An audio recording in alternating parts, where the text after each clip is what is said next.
Bonjour et bienvenue sur le plateau de Trade ou pas Trade, une émission entièrement consacrée à la bourse en général et au trading en particulier. Cette émission est aussi ce qu'on appelle un document à caractère promotionnel parce qu'on y parlera varant, turbo et certificats de Société Générale avec Léa Gézéquel, vendeuse produits de bourse Société Générale. Bonjour Léa, merci d'être avec nous. Je vous présente nos invités assis autour de la table. Nous avons Jean-Louis Cussac, Perceval Finance, trader pour compte propre, formateur. Bonjour Jean-Louis. Bonjour tout le monde. Nous avons Dorian Abadi, meilleur taux placement, analyste financier. Merci d'être avec nous Dorian. Bonjour Thibault. Merci. Nous avons Bruno Jaouen, responsable de la gestion action chez SG29 Haussmann, société de gestion de la banque privée du groupe Société Générale. Merci d'être avec nous Bruno. Bonjour. Alors au menu cette semaine, l'intelligence artificielle et son impact sur Wall Street, la performance relative des PME, le CAC 40, Total, GTT et LVMH. Alors c'est parti, on y va avec la première rubrique, on refait la semaine.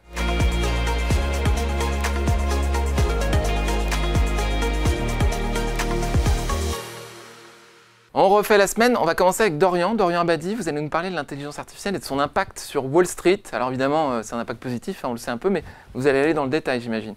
Positif pour le moment, c'est tout le sujet parce que depuis le début de l'année, donc Wall Street est en forte hausse, plus 15% pour le S&P, plus 19% pour le Nasdaq, c'est essentiellement tiré par les performances stratosphériques d'NVIDIA. On est à plus 150% depuis le début de l'année, plus 500% sur 3 ans. Alors littéralement, la courbe ressemble à une exponentielle. C'est stratosphérique à tout point de vue parce qu'il y a un an, la capitalisation boursière de NVIDIA a dépassé les 1000 milliards de dollars, 2000 milliards en début d'année et désormais on dépasse les 3000 milliards de dollars. Ça va s'arrêter. On ne sait pas quand ça va s'arrêter, d'autant que c'est soutenu par d'excellents résultats, plus 600 ou 630% sur le bénéfice net en un an, un chiffre d'affaires multiplié par 3,6. Donc on a vraiment des chiffres absolument dingues. Et naturellement, par rapport à une telle frénésie, la question plus que légitime désormais, c'est de savoir si on est confronté à une bulle sur l'intelligence artificielle. Et la question sous-jacente, c'est de savoir si elle est sur le point d'exploser. Donc chez Meilleur Taux Placement, on a rédigé plusieurs articles et newsletters sur le sujet qui sont en libre accès. Nos auditeurs peuvent aller les consulter très facilement. On est absolument convaincu que l'IA est une révolution industrielle majeure. Le terme n'est pas galvaudé. Pour autant, on commence à être clairement inquiet sur certains niveaux de valorisation. Alors c'est vrai que la bulle peut encore gonfler pendant plusieurs mois et soutenir la hausse de Wall Street. On se souvient par exemple qu'en décembre 1996, Alan Greenspan, l'ancien banquier central américain, parlait, alors non pas de bulle, mais sensiblement la même chose, d'exubérance irrationnelle en qualifiant les valeurs d'Internet. Finalement, la bulle n'a explosé qu'en mars-avril 2000, 4 ans plus tard. On pense qu'on peut être confronté sensiblement au même scénario, c'est-à-dire que la bulle peut continuer de gonfler. Donc très concrètement, ce que l'on a fait, pas plus tard qu'hier d'ailleurs, lors de notre comité de gestion sur notre gestion pilotée pour nos clients, on s'est fortement allégé sur les actions américaines. On s'était déjà fortement allégé sur les actions françaises au lendemain de la dissolution de l'Assemblée nationale. Et concrètement, aujourd'hui, on a notre poche action qui est au plus bas. Pour le dire autrement, sur un profil équilibré qui correspond au profil le plus commun, le profil bon père de famille, on est aujourd'hui un peu en dessous de 25% sur la poche action. Assez faible historiquement sur les 5 dernières années. Pour nous, alors c'est historiquement faible.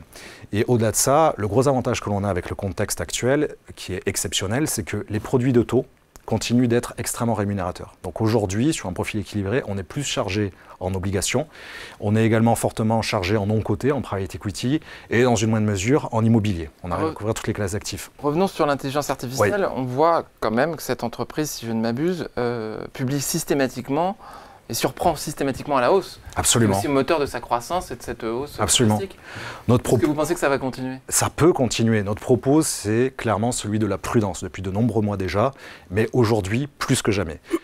NVIDIA peut évidemment, dans les prochains trimestres, continuer de publier des résultats absolument exceptionnels. On préfère rater, je dirais, la dernière vague de hausse sur cette bulle-là et sur les actions américaines qui restent au sein de notre poche action, nos actions favorites vis-à-vis des actions européennes, singulièrement françaises, et même émergentes. Vous êtes un peu notre Warren Buffett à nous, puisque vous vendez avant les autres, et peut-être vous positionnez après les autres.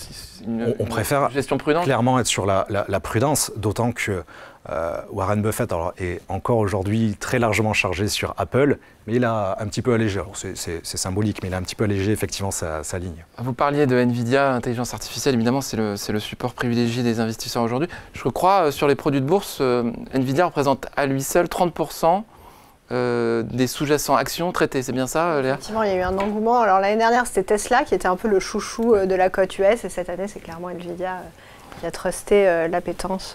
30%, c'est énorme. D'autant qu'ils ont splitté le prix pour qu'il soit accessible désormais aux investisseurs. Un split par 10, c'est ça? Oui, absolument. On est passé de quoi? De 1000 à 100? Oui, globalement, c'est ça, oui. Tesla, d'ailleurs, étant la seule valeur dans les 7 magnifiques qui recule depuis le début de l'année, moins 16%. C'est-à-dire qu'en gros, on a une hyper concentration de la hausse de Wall Street sur ces valeurs-là. Bon, c'est un peu plus faible, je dirais, dans le cas de Microsoft, Apple, où on est aux alentours de 25-30%. C'est vraiment Nvidia qui truste la performance. Et avec quelques corrections très légères ces dernières séances. Mais voilà, prudence, prudence, prudence. Donc vous avez dit, on terminera là-dessus, vous avez dit 3 000 milliards 3 000 milliards. Et Apple, c'est combien à peu près? Alors, Apple, Microsoft et Nvidia sont les trois autour de 3 000 milliards. D'accord.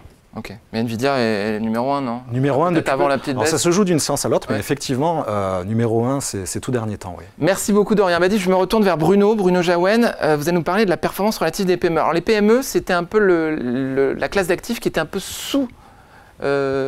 qui avait moins de performance que les grosses capitalisations jusqu'à maintenant. Est-ce que c'est en train de changer?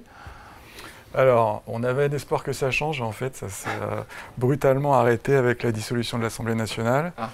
Donc, ce qu'il faut avoir en tête, c'est que les petites et moyennes valeurs, elles sous-performent depuis 3 ans maintenant sans discontinuer.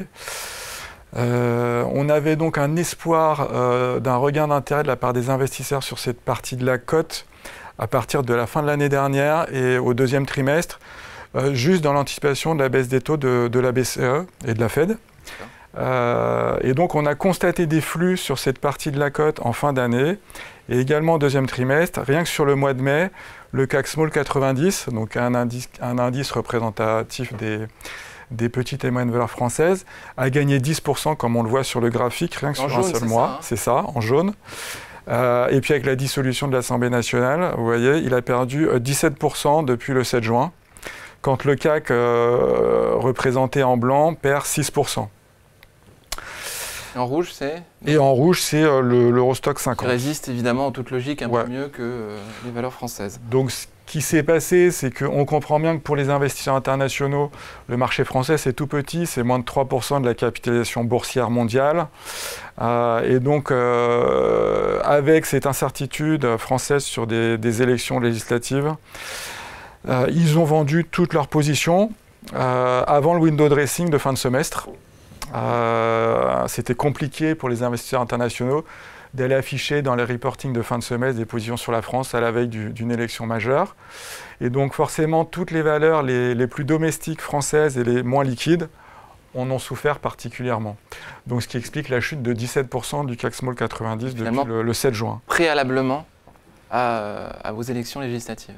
Sur les 3 semaines qui ont précédé les élections, il y a eu ces ventes pour habiller un petit peu les portefeuilles, c'est ça? À partir du moment de la dissolution de l'Assemblée, à partir de la dissolution. Post-élection européenne. Juste après. Post-élection européenne. Européenne, oui, bien sûr. Alors ça c'est ce qui se passe sur le marché européen, mais sur le marché américain, c'est pas mieux. Sur le graphique de gauche, vous voyez la performance relative donc, des petites et moyennes valeurs. En noir, c'est les valeurs européennes face aux grandes capitalisations boursières. Et donc là, vous voyez, depuis 2021, c'est quand même assez catastrophique. Et puis en rouge, ce sont les petites et moyennes valeurs américaines, représentées par le Russell 2000, qui sont en très forte sous-performance. Donc là aussi, on n'attend rien sur les PME américaines avant une baisse des taux de la Réserve fédérale américaine. Et on a toujours un marché qui est très short sur cette partie de la cote. Le marché se focus exclusivement sur les GAFAM. Et d'ailleurs, si vous regardez le graphique de droite, ce sont les positions nettes enregistrées à la CFTC sur les contrats dérivés Russell 2000. Vous voyez qu'ils sont en négatif de 50 000 contrats. C'est historiquement assez fort. Donc le marché est vendeur net de contrats petites et moyennes valeurs américaines. Il avait tenté un rebond, comme vous le voyez, la courbe revient à zéro à la fin de l'année dernière. Donc les gens anticipaient une baisse de la Fed et voulaient clôturer des positions de fin d'année. Bruno, vous nous rappelez juste 2 minutes ce que c'est que le Russell 2000 ? Alors, Russell 2000, c'est l'indice des petites et moyennes valeurs américaines. Donc vous avez le Russell 1000, c'est les 2000 valeurs qui suivent en termes de capitalisation boursière. Merci beaucoup. Voilà, donc au final... le contrat short sur le Russell 2000, ce qui est historiquement quand même... Qui est élevé, c'est pas le plus élevé, mais c'est élevé. Donc voilà, pas grand-chose à faire sur les marchés des petites et moyennes valeurs actuellement, d'autant plus qu'on a des économies qui sont en train de ralentir. Donc on l'a vu en Europe avec la parution des PMI manufacturiers la semaine dernière qui était quand même franchement mauvais. Et puis hier la parution de l'ISM manufacturier qui est sorti à 48,5, donc en zone de contraction. Là aussi, donc plutôt une mauvaise nouvelle, dans un moment où le consommateur américain il est en train également de s'essouffler. En PMI, Purchasing Manager Index, c'est l'indice des directeurs d'achat. On les interroge sur leur sentiment de marché, c'est ça? Exactement. Très bien, merci beaucoup Bruno. Vous aviez terminé sur cette analyse de marché très intéressante? Oui, alors je dirais juste pour résumer, il reste encore un catalyseur, c'est la baisse des taux des banques centrales. Mais le catalyseur reprise économique est en train de s'éloigner, donc ça reste toujours compliqué pour ces marchés. Merci beaucoup Bruno. Jean-Luc Hussac, CAC 40, vous vouliez rajouter quelque chose sur ce que vient de dire Juste Bruno? un petit mot, mais pour valider, en fait, c'est les stats. Hein.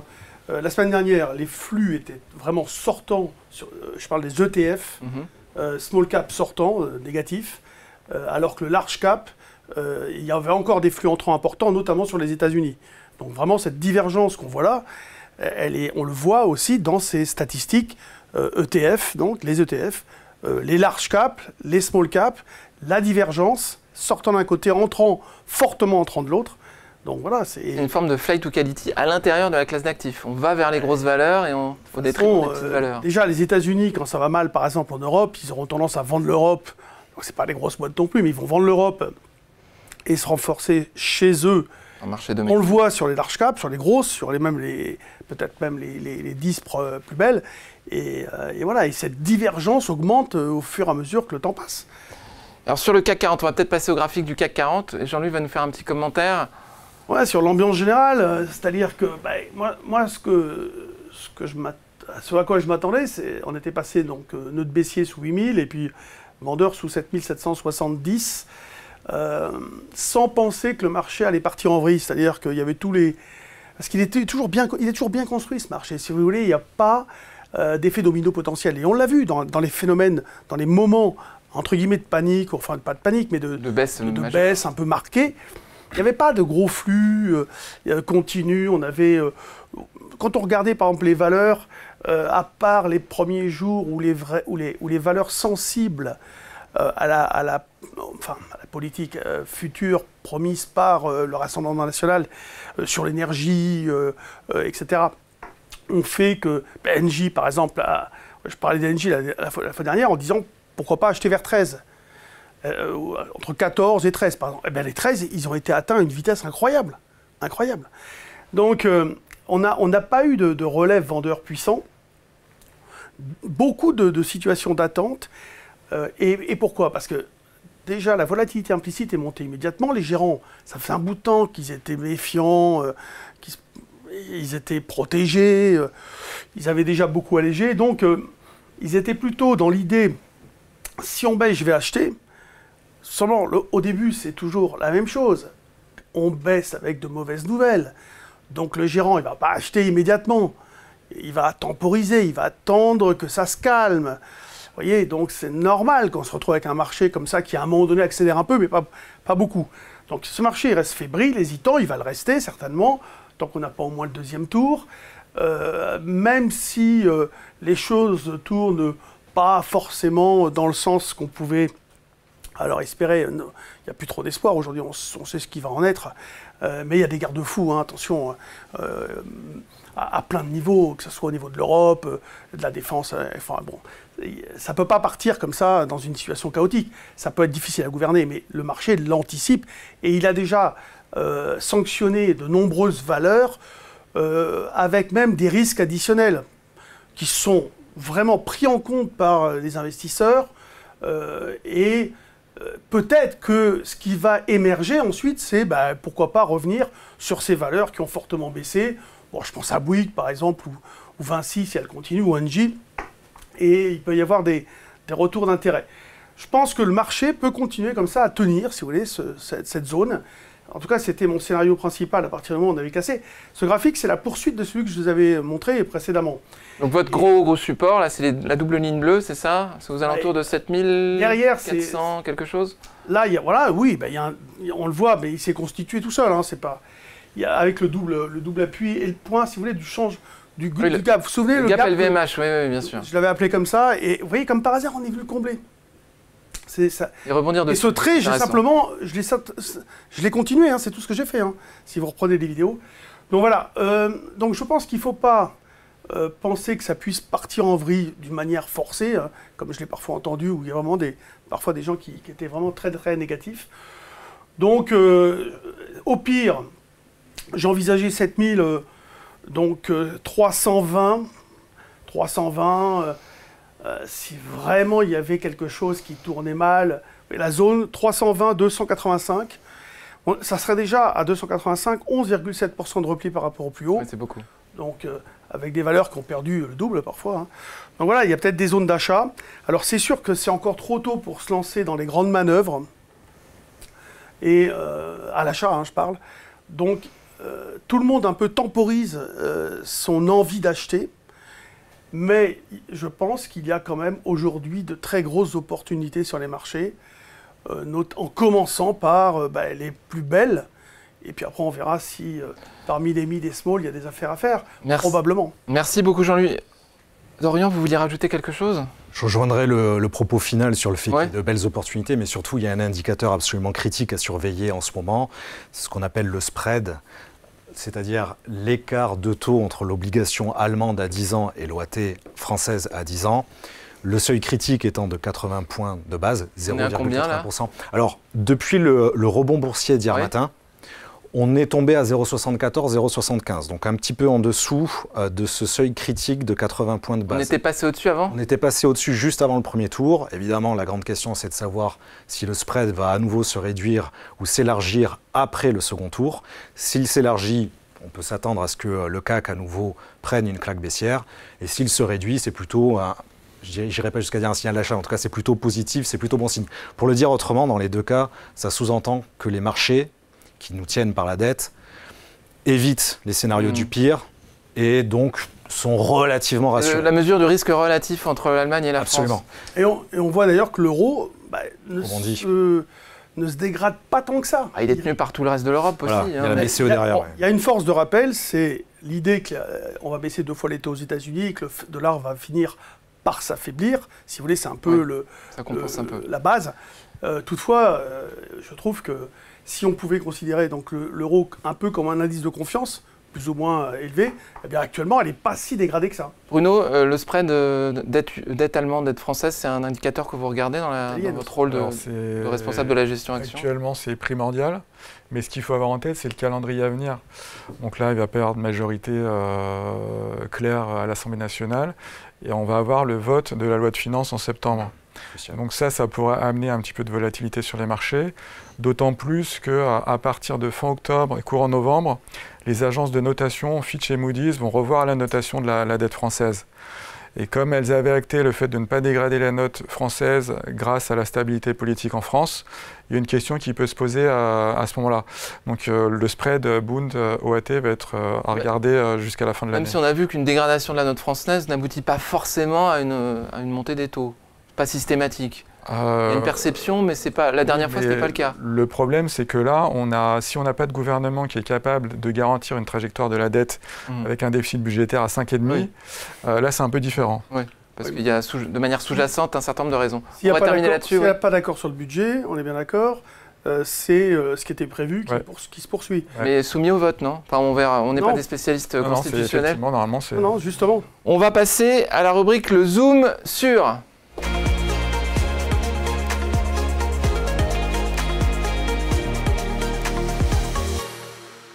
Le Zoom sur avec Léa Gézéquel, vendeuse produits de bourse Société Générale, qui va nous parler des varans à long terme. Alors, pourquoi long terme? C'est quoi le long terme sur les varans? Alors, le long terme sur les varans, on va dire que c'est 2 ans. Et c'est nouveau, puisque jusque-là, on avait dans notre gamme des varans qui s'arrêtaient plutôt à 1 an et 2 mois, mais on n'allait pas vraiment plus loin. Et là, dorénavant, on propose des varans qui vont jusqu'à 2 ans de maturité. Donc c'est la nouveauté. On en propose bien sûr sur le CAC 40, mais aussi sur les actions françaises et les actions US. Alors vous allez me dire, quel est l'intérêt finalement d'avoir prolongé un peu ça? Il y en a plusieurs. Donc déjà, pour rappeler brièvement ce qu'est un varan, il s'agit de produits à effet de levier dont l'objectif est d'amplifier les variations à la hausse ou à la baisse avec les puts d'un sous-jacent. Cet effet de levier, bien sûr, il est favorable si vous êtes dans le bon sens, il est défavorable si vous êtes trompé de scénario d'investissement. Mais les varans, ils ont la particularité de leur prix de bouger en fonction de 3 paramètres. Le cours du sous-jacent, bien sûr, ça c'est assez intuitif, mais aussi le temps qui passe et la volatilité. Et donc, on a coutume de dire que la plupart de la valeur temps est perdue en fin de vie d'un varan. Donc, il est toujours conseillé de revendre son varan avant d'attendre l'échéance, afin de ne pas perdre toute cette poche de valeur temps qui est vraiment constitutive de la valeur globale du produit. Donc, de facto, quand on émet un varan qui a une maturité de 2 ans, forcément, on a une perte de valeur temps en pourcentage par jour, qui est mesurée par le θ, qui est moindre quand on a beaucoup de temps à courir jusqu'à l'échéance, quand on se retrouve très proche de l'échéance. Donc finalement, avec ces varans très long terme, on gomme légèrement un des inconvénients du varan en fin de vie, qui est de perdre beaucoup de valeur temps chaque jour. Il y avait un moyen mémotechnique pour se souvenir de la perte de valeur temps quand j'ai commencé dans ce métier, c'est de se dire s'il reste 100 jours jusqu'à l'échéance, on divise le prix par 100. À condition que le produit soit en dehors de la monnaie. Et quand il reste 10 jours jusqu'à l'échéance, on divise le prix par 10 pour savoir quel est le θ quotidien. Et donc, évidemment, ça nous montre que quand on est loin de la maturité, on a tendance à perdre moins en pourcentage que lorsqu'on est proche. Pardonnez-moi. Exactement. Jean-Louis? Jean-Louis. En fait, je voulais dire, on perd les 2 tiers de la valeur dans le dernier tiers de temps. Voilà, il y a plein de petites manières de s'en rappeler, mais c'est ça. L'objectif, c'est voilà. Grosso modo, quand on est loin de la maturité, on perd moins de valeur. Du coup, quand on émet un varan avec un horizon très long terme, ça gomme un petit peu ce problème. Ça gomme aussi un autre souci, c'est de se dire finalement, j'ai une anticipation aujourd'hui, est-ce que mon anticipation, elle va mettre 1 mois à se réaliser, 6 mois, 7 mois, 8 mois. Plus on choisit un varan long terme, plus on a de temps, entre guillemets, pour que notre scénario se réalise, sachant que ces produits, contrairement aux turbos, n'ont pas de barrière désactivante. Donc par exemple, sur des valeurs comme Nvidia, dont on a parlé tout à l'heure, où il y a des très gros mouvements au sein de quelques séances boursières, avec un varan, on ne risque pas une désactivation brutale comme avec un turbo, et quand on choisit un produit de très long terme, on a aussi le temps de gommer, entre guillemets, ces séances qui sont vraiment très hors champ, on va dire, en termes de variation. On rappellera qu'il reste quand même d'autres risques, notamment le risque de mouvement de volatilité. Exactement. Et donc c'est... Et d'effet de levier. Merci pour cette belle transition, Thibaut. Non, mais c'est parfait. Puisque j'attirais l'attention des investisseurs sur le fait que cette maturité très lointaine, qui donc présente plein d'avantages, présente aussi une autre caractéristique qui peut être un avantage, mais qui peut être un inconvénient aussi, c'est qu'en fait, avec des maturités très long terme, à delta identique, on se retrouve avec des varans qui sont quand même plus sensibles à la volatilité implicite. Donc attention quand vous choisissez ces produits, d'être bien certain d'avoir aussi une anticipation sur la volatilité, sachant que toute hausse de la volatilité est profitable au varan, que ce soit un call ou un put, alors que toute baisse lui est défavorable. Ces produits présentent un risque de perte en capital en cours de vie et jusqu'à l'échéance. Merci beaucoup Léa, c'est très intéressant, les varans à long terme. On va maintenant passer à la rubrique le coup de cœur des traders.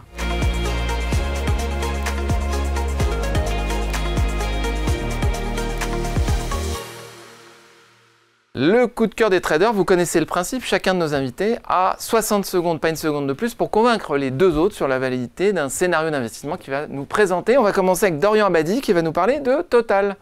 C'est bon, c'est bien ça? C'est ça. Bah écoutez, allez-y, on va mettre le chronomètre derrière nous. 3, 2, 1, Dorian, c'est à vous.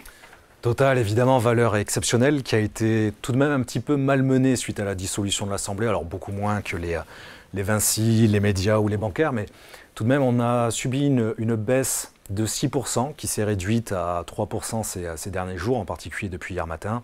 Jeudi dernier, le 27 juin, on a émis une recommandation d'achat à court terme auprès de notre communauté.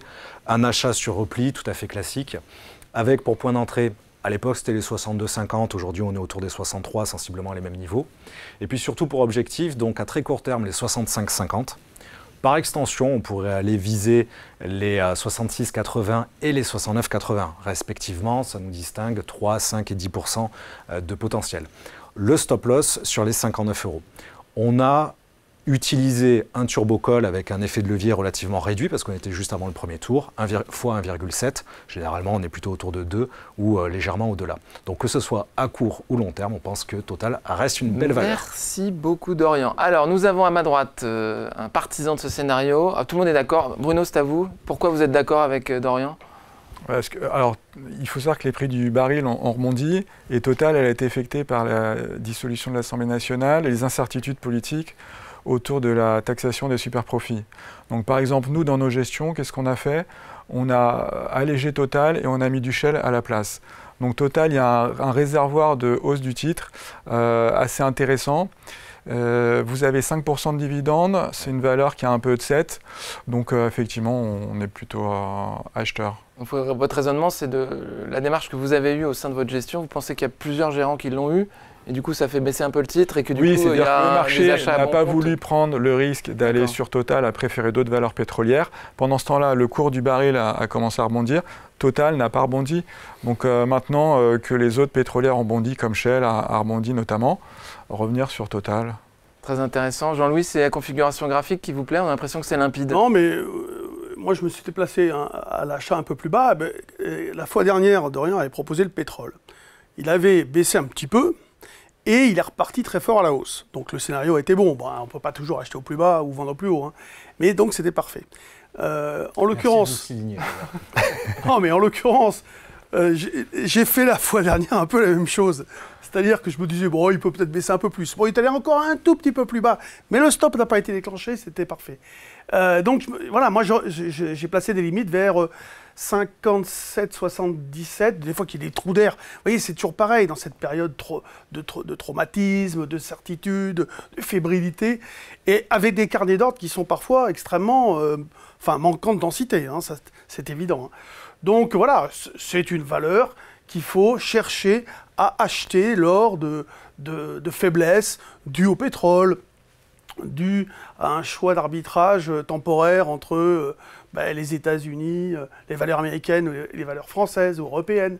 Voilà, donc il y a des portes d'entrée qui se présentent de temps en temps, comme par exemple en avril et juillet 2023, un peu moins en début 2024, mais là, si on revenait par exemple, vous voyez, sur une zone autour de 59, là, ça serait vraiment même 60, hein, entre 60 et 58, c'est vraiment idéal pour prendre position. Très bien. Un petit dernier mot? Ouais, au-delà de la recommandation du conseil de court terme, on l'a également en portefeuille défensif sur le long terme où on vise un niveau historique inédit à 75 €. D'accord, très bien. C'est le haut du canal finalement. Les gérants, ils sont à 80, 85 long terme. Hein. Et personne ne parle du canal haussier là. Alors c'est vrai que je n'ai pas parlé d'analyse technique. Je trouve ça d'une limpidité incroyable. On est sur une très grande unité de temps, c'est-à-dire que chaque chandelier représente une semaine. Et effectivement, on est grâce au repli des derniers jours qui a commencé avant la dissolution de l'Assemblée. On est effectivement plutôt sur la borne basse du canal ascendant. Et donc voilà, que ce soit à court ou long terme, on pense que c'est un prix très intéressant. Et comme Bruno le soulignait, il y a effectivement ce très bon dividende trimestriel en plus qui c'est colossal. Merci beaucoup Dorian. Alors je vais m'adresser à Bruno maintenant, Bruno Jaouen qui a choisi GTT. C'est bien ça? C'est ça. On l'a pas souvent dans l'émission, hein, je tiens à le signaler. On va mettre le chronomètre derrière moi. 3, 2, 1. Bruno, c'est à vous. Alors GTT, c'est leader mondial des systèmes de confinement à membrane cryogénique, notamment utilisés dans le stockage et le transport de GNL. Le GNL, c'est un marché en croissance de 5% par an. GTT affiche un carnet de commandes record à 2 milliards d'euros. Elle anticipe 600 à 640 millions d'euros de chiffre d'affaires cette année, soit une croissance de 40 à 50% par rapport à l'année dernière. Elle a affiché un chiffre d'affaires de 145 millions d'euros au premier trimestre, en livrant 11 bateaux. Elle prévoit de pouvoir en livrer 77 sur l'année. Donc on espère des bons résultats au deuxième trimestre. La valeur a touché 150 au plus haut, c'était sur la parution des résultats du premier trimestre. Depuis, elle s'est effritée sur les 120-125 €. Donc on espère se repositionner sur le titre avant le 25 juillet, date de publication des résultats du deuxième trimestre. Sur un niveau de quelques jours avant, on pense que ça sera animé sur le titre. Merci beaucoup Bruno, c'est très clair. Jean-Louis, tout le monde est d'accord aujourd'hui, c'est fantastique, c'est l'été, tout le monde est de bonne humeur. Jean-Louis, pourquoi vous êtes d'accord? Parce que c'est la valeur que j'ai le plus en portefeuille. Bon, bah, c'est bien de le dire. Hein. Donc, éthiquement, on va dire que je ne l'ai jamais proposé ouvertement, etc., parce que j'en avais acheté au début à 90, je gère le compte de mes petits-enfants, j'en aurais mis en portefeuille, il y a 6% de rendement, il y a une visibilité incroyable, ils ont presque 10 ans presque de travail, ils ont des marges colossales, enfin voilà, ils ont encore 10 nouveaux très grands méthaniers qui leur ont été commandés par une société chinoise, je crois, enfin en tout cas asiatique. C'est la valeur pour moi où on peut presque investir les yeux fermés, se laisser porter en se disant voilà, j'y crois, j'ai une forte conviction, j'achète, et cet investissement me paraît extrêmement intéressant. Merci beaucoup, ça me rappelle un peu Air Liquide quand on interroge les participants au salon des particuliers où tout le monde parle d'une valeur de fonds de portefeuille, tout le monde dit Air Liquide. Dorian? C'est vrai que sur le long terme, il y a le potentiel du GNL et cette prévisibilité des résultats. À court terme, s'il fallait le traduire avec un turbocall par exemple, il y a ce repli qui est intéressant, donc on pourrait rentrer maintenant avec un stop sous les 120, 118, le récent creux que l'on voit, et aller chercher un objectif sous les 140. Certainement un risk-reward de l'ordre de 2, 3, 4 à aller chercher, donc ça peut être très intéressant, là aussi avec un levier relativement réduit, tant qu'on n'est pas parfaitement sorti de la crise politique. Jean-Louis, c'est à vous, vous allez nous parler de la plus belle valeur du CAC 40, on peut dire ça? LVMH. Attendez, 3, 2, 1, c'est parti, allez-y. Oui, LVMH, donc, si vous voulez, c'est vraiment plus un symbole, une suite aussi logique de ce que j'avais dit précédemment. J'avais proposé un signal de vente avec des objectifs que j'ai laissés là. Et voilà, elle stabilise, elle rentre dans son gap.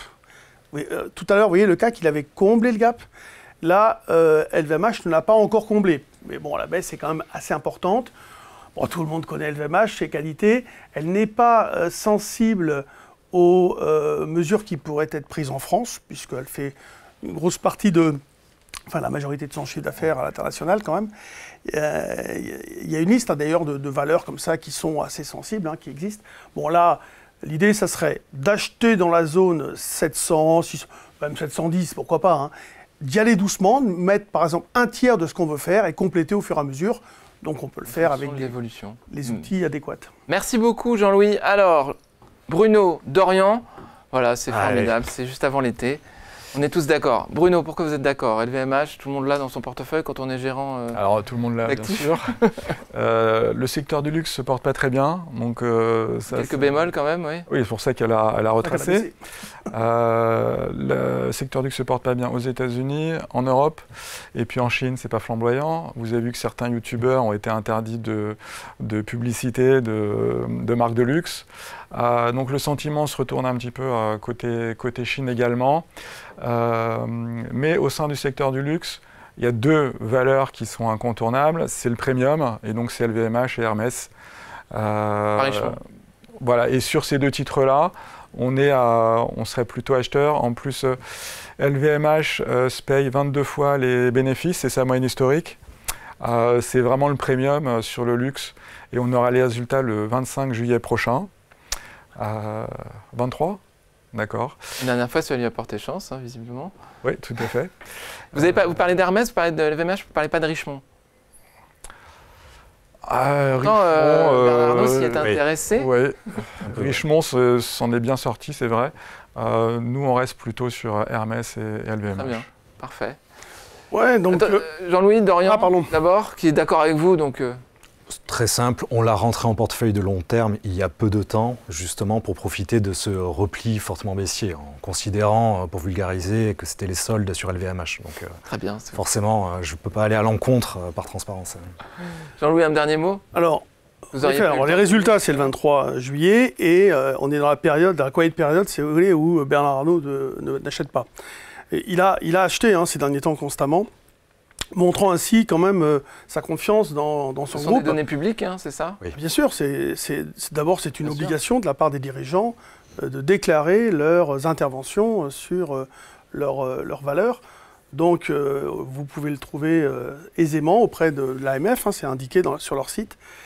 Et donc voilà, il achète. Donc dans cette période, juste avant l'annonce, il doit stopper. Hein, mais alors après, les délais exacts, je ne les connais pas, ça dépend des sociétés aussi. Et le potentiel de rebond n'est pas forcément... Enfin, il est corrélé à celui du CAC, puisqu'elle représente 10% du CAC. L'intérêt, c'est vous pouvez investir, entre guillemets, sur le... Enfin, comme si vous achetiez quelque part un peu le CAC aussi. Vous pouvez l'arbitrer contre le CAC, si vous avez envie. Et ça, c'est intéressant. Comme vous pensez qu'elle a une surperformance par rapport au CAC? Si on pense qu'elle peut avoir une surperformance, il faut évidemment l'acheter et vendre le CAC. Pourquoi pas? Si jamais... c'est des choses qui se font couramment sur des gros montants de capitaux, sur des gros portefeuilles. Souvent, on peut acheter les 5 plus belles de l'Eurostoxx et puis vendre l'Eurostoxx. Ça se fait souvent sur des marchés comme ça. Ceux qui font ça aux États-Unis sont plutôt gagnants sur les années qui ont précédé. Si on faisait ça, il suffit de le faire rétroactivement. On prend. C'est toujours plus facile de le faire rétroactivement, mais. Non, mais on choisit 5 valeurs vraiment d'une manière objective, avec critique presque. Hein. Je ne prends pas forcément les plus belles, je me dis tiens, je vais acheter ça. Enfin, j'essaye de choisir des bonnes valeurs. Mais c'est contre leur indice de référence. Et en fait, on achète ce panier d'actions et on vend l'indice et on voit la surperformance. Ce qui fait que quand il y a un trou de marché, on absorbe les pertes grâce aux gains sur les indices. Je me tourne vers Bruno. Les stratégies long-short dans la gestion action, c'est quelque chose que vous utilisez ou que vous avez été déjà amené à utiliser? On en avait évoqué une la dernière fois. Donc c'était long Ferrari et Michelin contre un short du Stoxx automobile. Et ça a plutôt bien fonctionné puisque Ferrari est resté au plus haut. Il y a une correction du Stoxx automobile très importante de plus de 10% dans la période avril jusqu'à maintenant. Ça continue de corriger. Et donc ce trade a permis d'extérioriser 10-12% de performance en étant neutre sur le marché. Ouais. Très intéressant. C'est énorme. Ouais, c'est énorme. Ouais. Merci infiniment à vous trois. On va passer maintenant à la rubrique « À vos marques ».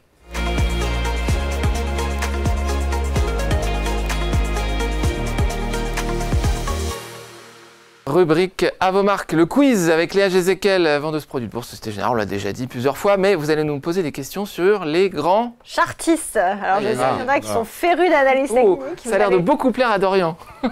Sans doute être plus calé que moi. Moi, pas du tout. Hein. C'est quand même votre domaine, normalement. Oui, mais... plus fondamental, Dorian. Hein. Bruno, je ne sais pas si c'est un grand chartiste non plus. Bruno, peut-être pas. On va voir. Allez. Technique, moi. Allons-y, première question. Qui est surnommé le dieu des marchés et considéré comme le père fondateur de l'analyse en chandelier? S'agit-il de Steve Nielsen, Munehisa Onma ou Jesse Livermore?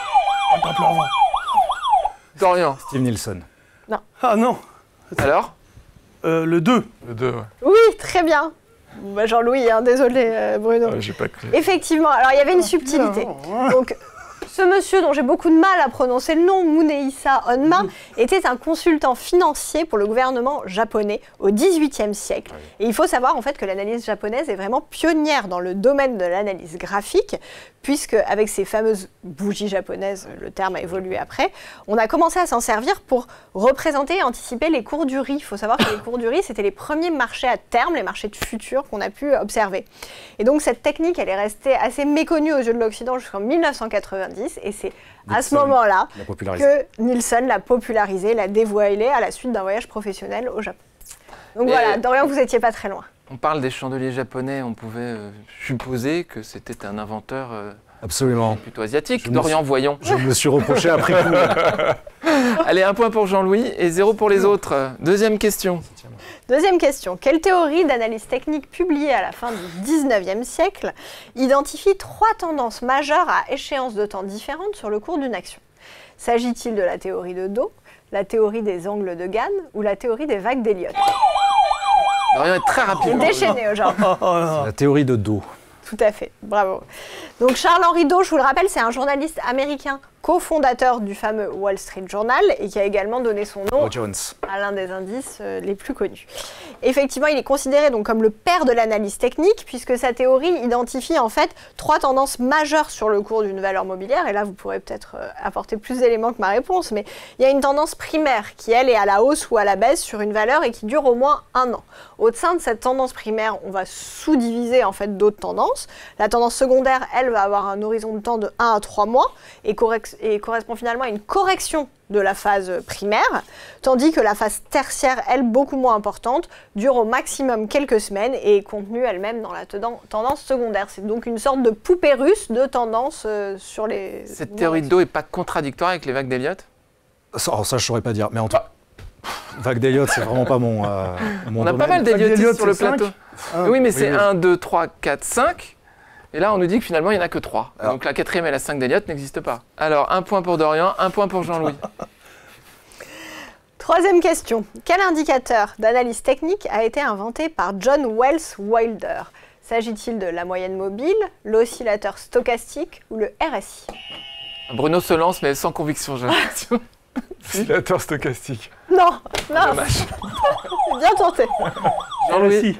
Oui, c'est le RSI. Ah bon. Effectivement, donc ce monsieur était ingénieur américain en mécanique, devenu ensuite promoteur immobilier. Il a publié un ouvrage assez célèbre qui s'appelait New Concept in Technical Trading Systems en 1978 et il invente le RSI, qui est donc un acronyme pour Relative Strength Index, ou donc indice de force relative, qui est en fait un indicateur vraiment avancé d'analyse technique, qui permet conjointement à l'analyse d'une tendance de repérer la puissance d'un mouvement et d'indiquer si on est dans une situation de surachat Survente. ou de survente. Très bien. C'est correctement expliqué? Ouais. Mais aujourd'hui, avec la volatilité des marchés, on est toujours soit en surachat, soit en survente. D'accord. Enfin, on y est souvent, disons. Donc vous vous servez assez peu finalement de cet Si, moi, indicateur je dans l'utilise. des... Moi, je m'en Je le sers. regarde, pas. ouais. Il est borné enfin, c'est un oscillateur borné entre 0 et 100, de 0 à 30 sur vente et de 70 à 100 sur achat. Mais il faut en théorie attendre qu'il ressorte des zones de tension, parce qu'il peut rester indéfiniment en théorie en zone de tension. Mais c'est ce que vous cherchez en confirmation ou En confirmation, oui, ah oui, c'est pas, Oui, bien sûr. Dans le Un- trading- bah, un premier. c'est pas suffisant, oui. Dans le trading des futurs, dans les années 90, on utilisait beaucoup le RSI, mais moi pas, parce que justement, je trouvais que... Fallait trop attendre. Bah, c'est-à-dire que non, mais on avait l'indicateur d'entrée, mais pas forcément l'indicateur de sortie, si jamais il restait... on peut rester longtemps en surachat, mais continuer de progresser. sûr. C'est-à-dire que ça monte, ça s'arrête, ça remonte, ça s'arrête, ça remonte. D'accord. Alors du coup, aujourd'hui, on le voit très bien, les marchés, c'est ce qu'ils font souvent dans l'intraday, ou même sur 2 jours parfois, quand ils sont vraiment dans des tendances marquées, bah, ils montent, ils dérivent un tout petit peu, ils repartent. Donc non, je suis Pas pour vous. jamais trop aimé, et encore moins aujourd'hui. 2 points pour Jean-Louis, 1 pour Dorian, 0 pour Bruno qui va se réveiller, je suis sûr. Non mais Bruno, je ne savais pas non plus, j'ai attendu que tu répondes, Mais il n'y a pas besoin parce de... que je me suis dit, c'est pas la moyenne mobile, Ouais. mais je ne savais pas trop entre les deux. Non mais j'avoue, je le dis, pareil, pareil. c'est clair. Hein. Quatrième question. On va voir si ça vous porte chance. Ah, Marcella. À quoi sert la méthode de retracement de Fibonacci? Identifier graphiquement les évolutions possibles d'une action à la suite d'une annonce de résultat. Première possibilité. Deuxième possibilité, prévoir les niveaux de support et de résistance théoriques à la suite d'un changement de tendance. Ou alors, dernière possibilité, effectuer un comparatif des moyennes mobiles classiques et des moyennes mobiles exponentielles. C'est la 2. Bravo Dorian. Dorian est inarrêtable sur ce J'en sais quiz. rien. là. Fibo, oui, ça c'est... Fibo, c'est pas Fibonacci, c'est Effectivement. c'est Fibo. Vous savez quoi, Dorian, je vais vous laisser expliquer ce qu'est le retracement de Fibonacci. J'ai l'impression que vous êtes bien plus calé que moi. Allez-y. En fait, on prend 2 extrémités d'une tendance, une borne haute, une borne basse, on les trace et ça définit automatiquement des seuils. Mais là non plus, c'est Une pas amplitude qu'on va répliquer Voilà. selon des ratios. suffisant. Ça se repose voilà, sur les 26, 38. la On va suite de peut-être se Fibonacci. fier à la... Non, c'est exactement ce Mais c'est que très Dorian contesté, a hein. expliqué. Attention, c'est très En fait, contesté. ça Oui, permet oui. de tracer des niveaux de résistance et de support qui sont théoriques Voilà. et qui sont autour d'un objectif de cours en phase de consolidation. Et donc, grâce à ces niveaux de résistance, on va prévoir l'amplitude des corrections et des rebonds qu'on va pouvoir afin de finalement de se positionner au mieux au sein d'une tendance pour savoir si on est au début ou à la fin. Alors la même question, qui utilise Fibo? Vous C'est l'utilisez un ou pas célèbre mathématicien Non. italien, Fibo. Alors moi j'ai utilisé Leonardo. beaucoup Fibo, Fibo. mais je me suis rendu compte que je m'en servais beaucoup pour me rassurer quelque Ouais. part. Ah oui. Parce qu'en fait, c'est pas vraiment à la suite d'un changement de tendance, c'est si jamais il y a un retracement de tendance, on va dire, jusqu'où on pourrait aller. Vous voyez, c'est dans ce sens-là. C'est pour ça que j'ai hésité 2 secondes là parce que j'ai essayé de lire. Donc, c'est-à-dire que vous arrivez sur un point où vous dites j'ai envie de vendre. Bon, ok, si je vends, à combien je pourrais éventuellement me racheter? C'est quoi le premier retracement? D'accord. Très bien, 2 points pour Jean-Louis, 2 points pour Dorian. Dernière question. Dernière question. Que sont les bandes de Bollinger? Un canal formé par les résistances et les supports pour anticiper la direction graphique d'un cours. Une courbe formée par les différences entre deux moyennes mobiles exponentielles de périodes distinctes. Ou alors un canal formé par deux lignes placées à distance fixe au-dessus ou au-dessous d'une moyenne mobile donnée. Bah alors, les spécialistes, là. En fait, c'est vicieux entre la... Attends. Je laisse répondre. Perdu, là. Ah, Dorian, c'est lancé. C'est vicieux, mais je dirais la 2. Non. Ah, ça, alors, ok. Alors, une chance sur deux, là, les autres. Oui, non, c'est pour Bruno. 3. La 3, bravo. C'est ça. Vous finissez sur Ah, 3, un canal formé par deux lignes placées à distance fixe. C'est pas à au-dessus, distance au-dessus fixe, d'une moyenne mobile donnée. Ah oui, c'est pour ça que. C'est pas à distance fixe. Ah bon, c'est pas distance C'est fixe, ça. l'écart type et Un écart type. Ouais, c'est ça. Alors, les bandes de Bollinger sont un outil moi, c'est d'analyse pour ça que c'est économique développé par John Bollinger, qui est un écrivain américain et analyste financier. On Toujours voit souvent vivant. d'ailleurs qu'il y a une corrélation entre l'écrivain ou le journaliste et le mathématicien. Et donc, Une marque de champagne aussi. elles sont constituées de 3 courbes. Une qui calcule la moyenne mobile des données sur n périodes, et 2 autres courbes de part et d'autre de cette moyenne mobile, qui chacune correspondent à une distance de 2 fois l'écart type sur les n périodes, sur lesquelles on a calculé la moyenne mobile. Donc la largeur en fait de cette bande de Bollinger va être une indication directe de la volatilité sur l'actif considéré. Je me disais bien qu'on n'avait pas eu de contestation jusqu'à maintenant. On l'a eu vrai. sur la dernière question, c'est tout à fait normal. C'est habituel chez nos spécialistes. Merci beaucoup. J'ai rien dit. 2 points pour Jean-Louis, 2 points pour Dorian, 1 point pour Bruno qui sauve l'honneur, évidemment. On n'en attendait pas moins de vous. Merci infiniment à nos invités pour cette émission.